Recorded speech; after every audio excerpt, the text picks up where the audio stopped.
안녕하세요. 삶의 깊이를 더하는 이야기 채널입니다. 오늘 여러분과 나눌 이야기는 어쩌면 우리 모두가 언젠가 마주하게 될 부모님과 나의 관계에 대한 깊은 성찰을 담고 있습니다. 이야기를 시작하기에 앞서 잠시 눈을 감고 생각해 주시겠어요? 만약 어느 날 경제적으로 전혀 부족함이 없는 나의 아버지가 무료 급식소에서 길게 줄을 서 있는 모습을 발견한다면 여러분은 어떤 생각이 드실 것 같나요? 오늘 이야기는 바로 그 충격적인 장면에서 시작됩니다. 아버지, 여기서 뭐 하시는 거예요? 뭐가 부족한 게 있다고 여기서 줄을 서 계시는 거예요? 당장 집에 가요. 저는 중년의 나이에 이혼을 하고 3년 전부터 73살의 아버지와 함께 부산에서 살고 있습니다. 5년 전 길을 걷던 어머니를 오토바이 사고로 허망하게 잃은 후 충격으로 거동마저 불편해지신 아버지가 홀로 계시는 것이 너무나 걱정되었기 때문입니다. 저는 아버지를 위한다는 생각에 매일같이 잔소리를 했습니다. 어디 나가지 마시고 집에서만 편히 쉬시라고. 아버지의 안전이 그 무엇보다 중요하다고 굳게 믿었습니다. 그런데 어느 날 퇴근하고 집에 돌아와 보니 아버지가 흔적도 없이 사라지셨습니다. 전화도 받지 않으셨죠. 112에 신고하고 휴대폰 위치 추적까지 동원해 찾아간 곳은 부산의 번화가 남포동의 한 공원이었습니다. 그리고 그곳에서 저는 제 인생에서 가장 충격적인 장면과 마주해야 했습니다. 바로 나의 아버지가 무료 급식소 앞에 길게 늘어선 줄 한가운데에 서 계셨던 겁니다. 하지만 저를 더욱 놀라게 한 것은 그때 아버지의 표정이었습니다. 지난 3년간 집에서는 단 한 번도 본 적 없었던 세상 가장 행복하고 환한 미소를 짓고 계셨기 때문입니다. 과연 아버지는 왜 그곳에 계셨던 걸까요? 그리고 그 환한 웃음의 비밀은 무엇이었을까요? 이 이야기는 단순한 한 가족의 사연이 아닙니다. 진정한 부모 돌봄, 그리고 진정한 효도가 무엇인지 우리 모두에게 깊은 질문을 던지는 이야기입니다. 오늘 이야기가 여러분의 마음에 작은 울림을 준다면 잠시 시간을 내어 구독과 좋아요를 눌러주세요. 여러분의 따뜻한 마음이 더 많은 분들께 좋은 이야기를 전하는 힘이 됩니다. 그럼 이제 시작하겠습니다. 저는 3년 전까지만 해도 서울에서 남편, 그리고 아들과 함께 사는 평범한 가정주부였습니다. 하지만 인생이란 예측할 수 없는 길의 연속이더군요. 남편과의 관계는 돌이킬 수 없이 멀어졌고 결국 각자의 길을 가기로 했습니다. 하나뿐인 아들은 나라의 부름을 받아 군대에 갔죠. 엎친 데 덮친 격으로 부산에 홀로 계시던 아버지의 소식이 좋지 않았습니다. 5년 전 어머니는 정말 황망하게 우리 곁을 떠났습니다. 평생을 성실하게 살아오셨던 어머니는 길을 걷다 신호를 무시하고 달려온 오토바이에 치여 그 자리에서 돌아가셨습니다. 평생의 동반자를 잃은 아버지는 그날 이후 완전히 다른 사람이 되어버렸습니다. 평생 목수일을 하며 단단했던 아버지는 급격히 무너져 내렸습니다. 말수가 눈에 띄게 줄었고 걸음걸이마저 불안정해졌습니다. 무엇보다 혼자 있는 것을 극도로 두려워하셨습니다. 그래서 저는 모든 것을 정리하고 부산으로 내려와 아버지와 함께 살기 시작했습니다. 다행히 방송작가 일은 프리랜서라 어디서든 할 수 있었고 오히려 부산 지역 방송국과 연결이 되면서 일은 더 바빠졌습니다. 평생 손으로 무언가를 만드는 일을 해오셨던 아버지는 성격이 꼼꼼하고 과묵한 분이셨습니다. 하지만 어머니가 돌아가신 후에는 그마저도 잃어버린 듯했습니다. 하루 종일 멍하니 TV만 보시거나 아니면 침대에 누워 계시는 시간이 대부분이었죠.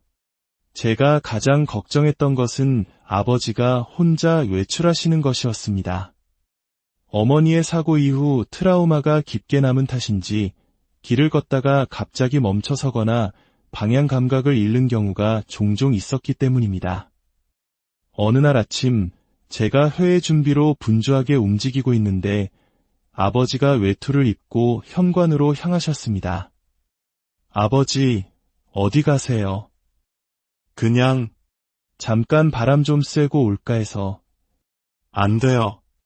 밖은 위험해요. 그냥 집에서 쉬세요. 아이고, 수진아. 집에만 있으려니 답답해서 못 살겠다. 답답한 건 알지만 안전이 더 중요하잖아요. 저 일 끝나고 같이 나가요. 아버지는 깊은 한숨을 내쉬며 다시 방으로 들어가셨습니다. 그때까지만 해도 저는 그것이 아버지를 위한 최선이라고 굳게 믿었습니다. 실제로 동네에서 길을 잃고 헤매는 어르신들 소식을 심심치 않게 들었으니까요. 그런 일상이 반복되었습니다. 아침에 일어나면 아버지께 오늘도 집에서 편히 쉬시라고 말씀드리고 저녁에 돌아와서는 하루 종일 뭘 하셨는지 묻는 단조로운 대화. TV 보셨죠? 식사는 잘 챙겨 드셨어요. 응. 김치찌개 데워서 먹었다. 때때로 아버지가 혼잣말처럼 중얼거리는 소리를 들을 수 있었습니다. 옛날에는 매일 일터에 나가는 게 그렇게 당연했는데 친구들은 다 어떻게 지내고 있을까? 그런 말을 들을 때마다 마음이 아팠지만 그래도 안전이 우선이라고 제 자신을 다독였습니다. 어머니를 그런 식으로 잃었는데 아버지마저 다치시는 건 상상조차 할 수 없었으니까요. 하지만 시간이 흐를수록 아버지는 점점 더 깊은 침묵 속으로 잠겨갔습니다. 식욕도 떨어지셨고 밤의 잠도 제대로 이루지 못하셨습니다. 아버지를 보호한다는 명목으로 저는 사실상 아버지를 사랑이라는 이름의 감옥에 가두고 있었던 겁니다. 사건이 있던 그날은 부산 지역 방송국에서 다큐멘터리 기획회의가 있었습니다. 공교롭게도 주제는 고령화 사회의 노인 문제였죠. 회의가 예상보다 길어져 오후 5시가 넘어서야 끝났습니다. 늦은 김에 아버지가 좋아하는 남포동의 명물 씨앗 호떡을 사가기로 마음먹었습니다. 아버지, 저 왔어요. 호떡 사왔어요. 그런데 집안은 물을 뿌린 듯 조용했습니다. 평소 같으면 거실에서 TV를 보고 계실 시간인데 안방, 화장실, 주방 어디에도 아버지는 계시지 않았습니다. 순간 머리가 하얘졌습니다. 지난 3년간 단 한 번도 혼자 외출하신 적이 없었는데 동네 슈퍼, 약국, 병원까지 전화를 돌려봤지만 아버지를 본 사람은 아무도 없었습니다. 아버지의 휴대폰은 계속 신호만 갈 뿐 받지 않으셨습니다. 결국 저는 떨리는 손으로 112에 전화를 걸었습니다. 저희 아버지가 실종됐어요. 다행히 아버지 휴대폰의 위치 추적 서비스가 켜져 있어 위치를 확인할 수 있었습니다. 남포동 근처에 계시네요. 용두산공원 쪽 갔습니다. 경찰관과 함께 차를 타고 남포동으로 향하는 내내 온갖 끔찍한 상상이 머릿속을 스쳐 지나갔습니다. 용두산공원에 도착해 아무리 찾아봐도 아버지는 보이지 않았습니다. 그때 경찰관이 휴대폰을 다시 확인하며 말했습니다. 조금 더 아래쪽 같아요. 광복로 쪽으로 내려가 보시죠. 광복로를 따라 내려가자 한 골목길에서 이상한 광경이 눈에 들어왔습니다. 나이 지긋한 어르신들이 길게 줄을 서서 무언가를 기다리고 있었습니다. 그리고 그 줄 한가운데 믿을 수 없게도 우리 아버지가 서 계셨습니다. 아버지, 제가 소리치자 아버지가 고개를 돌렸습니다. 그런데 제가 예상했던 당황하거나 미안한 표정이 아니었습니다. 오히려 너무나 밝고 환한 얼굴. 지난 3년간 제가 단 한 번도 본 적 없는 진심으로 행복해 보이는 얼굴이었습니다. 수진아, 어떻게 여기까지 왔어?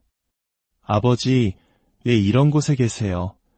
그때 아버지 옆에 서 계시던 한 할아버지가 말을 걸었습니다. 창진 씨 따님이구나. 아버님이 계속 자랑했어. 방송 작가라고. 네. 아. 그런데 여기가 어디죠? 여기는 무료 급식소야. 매일 저녁 6시에 도시락을 나눠주거든. 아버님이 오늘 처음 오셨는데 벌써 우리랑 친구 먹었어. 무료 급식소. 그 말에 머리를 한 대 맞은 것 같았습니다. 경제적으로 부족함이 없는 우리 아버지가 제 목소리는 창피함과 걱정에 떨려 나왔습니다. 아버지, 집에 가요. 저녁은 제가 해드릴게요. 아이고, 괜찮다. 여기서 친구들이랑 같이 먹고 가려고 아버지는 여전히 화난 표정으로 주변 할아버지들을 제게 소개했습니다. 수진아, 인사드려. 여기 종수 씨는 나하고 동갑이고 저기 영달 씨는 나보다 1살 어려. 저분은 학교 선생님이었대. 아버지의 그 표정을 저는 평생 잊을 수 없을 겁니다. 마치 소풍날 새로운 친구들을 사귄 어린아이처럼 생기가 넘치는 모습이었습니다. 곧 아버지 차례가 되었고 자원봉사자분이 따뜻한 도시락을 건넸습니다. 아버지는 도시락을 받아들고는 새로 사귄 친구들과 함께 근처 벤치로 향했습니다. 저는 넋이 나간 채 그 뒤를 따랐습니다. 창진 씨 따님, 인물이 훤하네.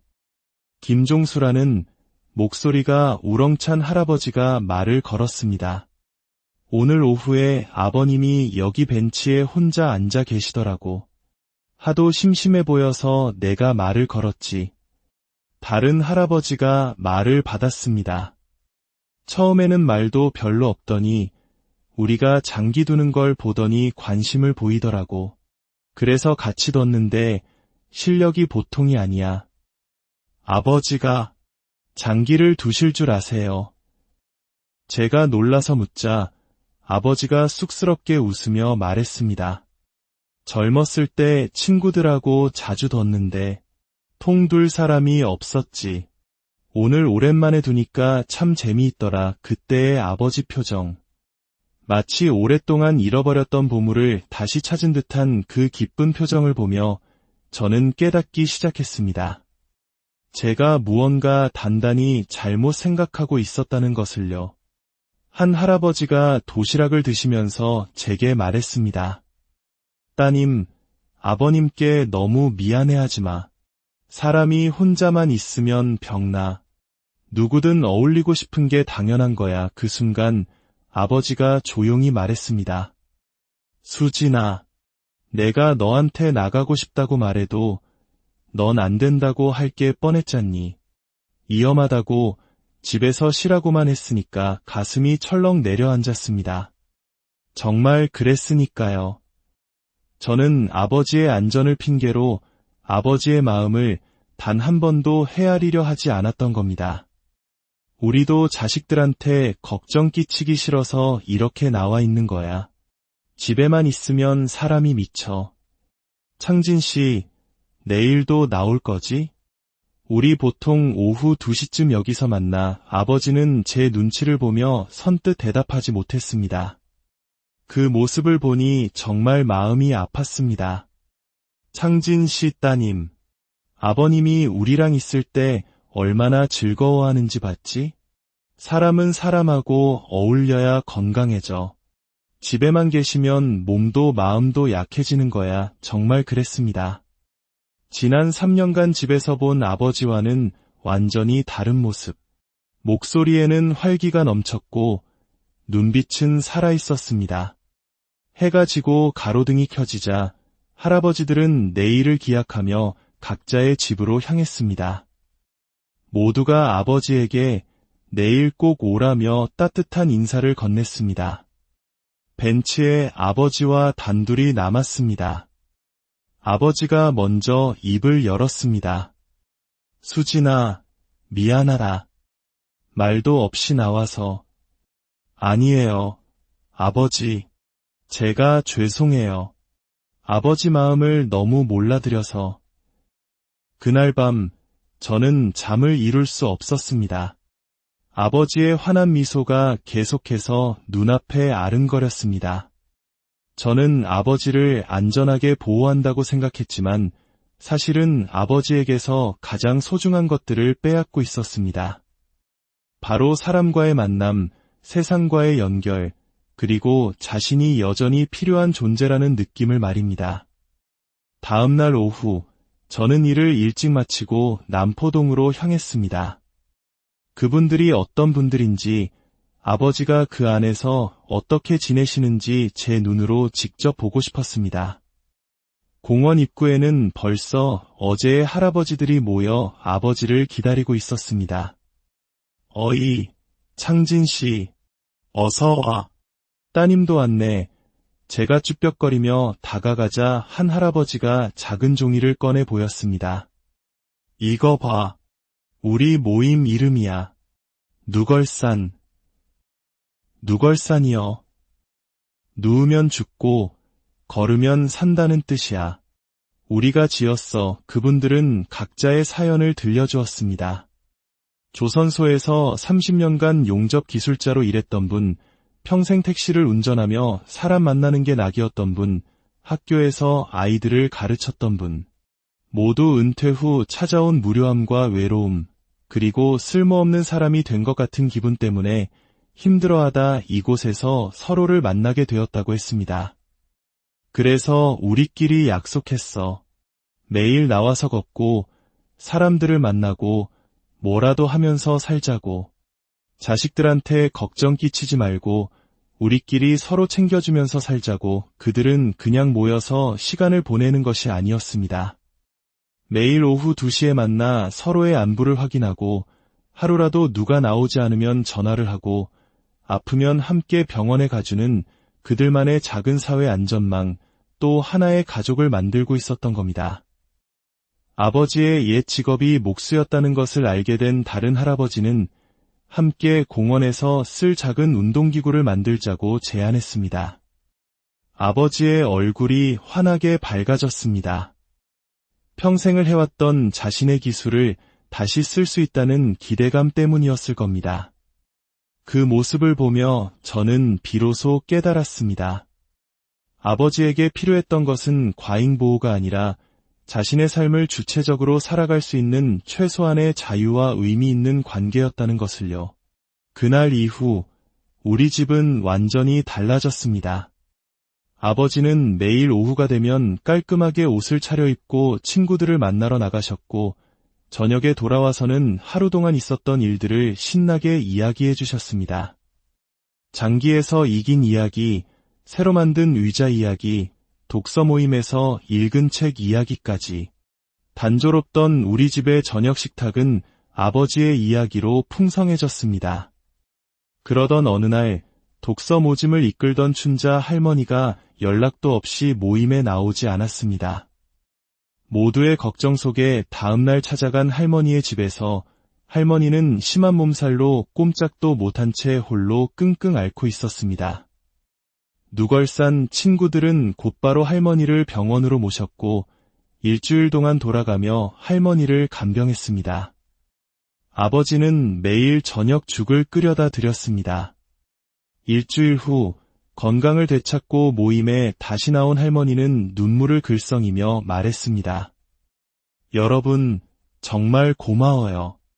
혼자 살면서 이렇게 챙겨주는 사람이 있다는 게 얼마나 큰 위로인지 몰라요. 만약 여러분이 없었다면 나는 정말 큰일이 났을 거예요. 그 순간 저는 다시 한번 깨달았습니다. 이분들에게 이 모임은 단순한 친목 단체가 아니라 서로의 생명을 지켜주는 마지막 보루라는 것을요. 저는 이 감동적인 이야기를 다큐멘터리로 제작하기로 결심했습니다. 아버지와 친구분들은 자신들의 이야기가 다른 사람들에게 도움이 될 수 있다며 흔쾌히 촬영에 응해주셨습니다. 카메라에 담긴 그분들의 일상은 제게 진정한 돌봄이 무엇인지 가르쳐 주었습니다. 그것은 값비싼 음식을 해드리는 것도 안전한 집에 모셔두는 것도 아니었습니다. 바로 그분들이 스스로의 힘으로 의미 있는 하루를 보내고 자신이 여전히 세상에 필요한 존재임을 느낄 수 있도록 돕는 것이었습니다. 다큐멘터리가 방송된 후 전국에서 엄청난 반향이 일어났습니다. 비슷한 고민을 하던 많은 자녀들과 노인분들에게서 연락이 쇄도했습니다. 방송을 보고 용기를 얻어 찾아온 분들 덕분에 부산 남포동에는 제2, 제3의 누걸산 모임이 생겨났습니다. 그리고 놀랍게도 아버지는 새로 만들어진 모임의 리더가 되어 새로운 분들이 잘 적응할 수 있도록 돕는 역할을 맡게 되셨습니다. 이제 아버지는 더 이상 돌봄을 받는 수동적인 존재가 아니었습니다. 다른 사람을 돕고 이끌어주는 세상에 꼭 필요한 사람이 되어 있었습니다. 어느 날 저녁, 아버지와 함께 공원을 산책하며 물었습니다. 아버지, 행복하세요? 아버지는 환하게 웃으며 대답했습니다. 그럼, 아주 행복하다. 매일 할 일이 있고, 만날 사람이 있고, 내가 누군가에게 도움이 될 수 있으니까 저는 지난 3년간 제가 틀렸다는 것을 인정해야 했습니다. 아니, 틀렸다기보다는 방법이 잘못되었던 것이겠죠. 사랑하기에 걱정하는 것은 당연하지만 그 걱정이 상대방의 자유와 행복을 억압해서는 안 된다는 것을 저는 아버지를 통해 배웠습니다. 진정한 효도는 부모님을 안전한 울타리 안에 가두는 것이 아니라 부모님이 스스로 세상 밖으로 걸어나가 의미 있는 삶을 살아갈 수 있도록 그 뒤에서 묵묵히 응원하고 지지해주는 것이라는 걸 말입니다. 오늘도 아버지는 아침 일찍 일어나 친구들을 만나러 나가셨습니다. 저녁이면 돌아와 오늘 하루 있었던 즐거운 이야기들을 제게 들려주시겠죠. 저는 더 이상 걱정하지 않습니다. 대신 아버지가 오늘도 세상에서 가장 의미 있는 하루를 보냈을 것이라는 확신을 가집니다. 그리고 그것이 제가 아버지를 사랑하는 가장 좋은 방법이라고 믿습니다. 이야기를 들어주신 여러분, 감사합니다. 여러분의 부모님은 지금 어떤 하루를 보내고 계신가요? 어쩌면 우리가 드려야 할 것은 맛있는 저녁 식사나 용돈이 아니라 부모님이 다시 세상과 만날 수 있는 작은 용기와 기회일지도 모릅니다. 여러분의 소중한 경험과 생각을 댓글로 함께 나눠주세요. 다음에도 여러분의 삶에 따뜻한 위로와 깊은 성찰을 주는 이야기로 찾아오겠습니다.